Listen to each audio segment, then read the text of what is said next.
अतिवाद का वायरस चाहे बंगाल का हो या फिर बांग्लादेश का, बिल्कुल एक जैसा है। जब मजहबी कट्टरता किसी के सिर पर सवार होती है तो बंगाल में मुर्शिदाबाद कांड होता है और बांग्लादेश में दीपू दास हत्याकांड।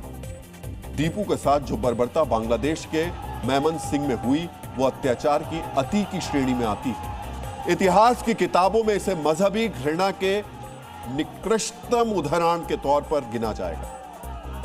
मानवता पर क्रूरता की वो तस्वीर दीपू के परिवार की आंखों में अब भी घूम रही है। आज पहली बार दीपू का परिवार कैमरे पर सामने आया। पहली बार उन्होंने अपना दर्द साझा किया। दीपू की पत्नी, उनका छोटा बच्चा, दीपू के पिता, उनकी मां, उनके भाई और दीपू के चाचा, यानी पूरे परिवार ने जो अपनी पीड़ा बताई उसे कहने के लिए शब्द कम है। उसे सिर्फ एहसास ही किया जा सकता है। सबसे पहले हम आपको दीपू के चाचा को सुनाना चाहेंगे, जिन्होंने बताया कि घर से लौटने के अगले ही दिन उसे मार दिया गया। आप भी सुनिए दीपू की हत्या के बाद उनका परिवार कितना डरा हुआ।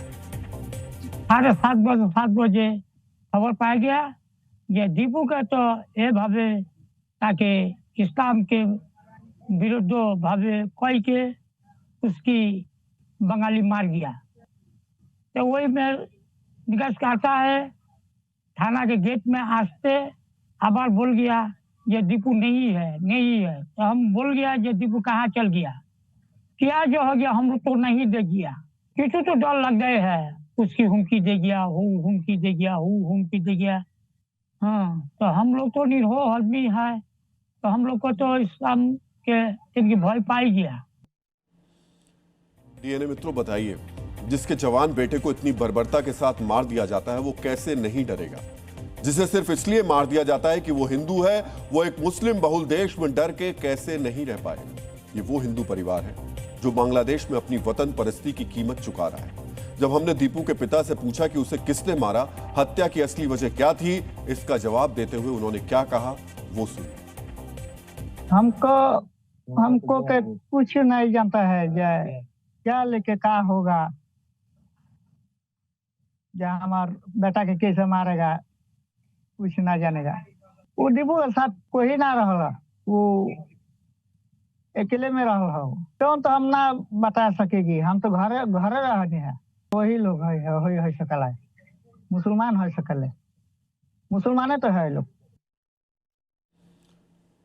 सोचिए, हिंसा और बर्बरता का जो वीडियो पूरी दुनिया में घूम रहा है उसे दीपू के परिवार वालों ने भी अवश्य देखा होगा। लेकिन वो लोग इतने डरे हुए हैं कि हत्यारों की पहचान नहीं बता रहे। ये जानते हैं और कह भी रहे हैं कि मुस्लिम कट्टरपंथियों ने मारा और मारने वाले कौन थे, इस पर चुप हो जाते हैं। डीएनए मित्रों, ये बांग्लादेश में रहने वाले एक हिंदू परिवार के खौफ में रहने का सबूत है। डर कर बोल रही दीपू की पत्नी ने उन हत्यारों के लिए फांसी की मांग की है जिन्होंने उनके पति की हत्या की। आप भी सुनिए उन्होंने क्या कहा।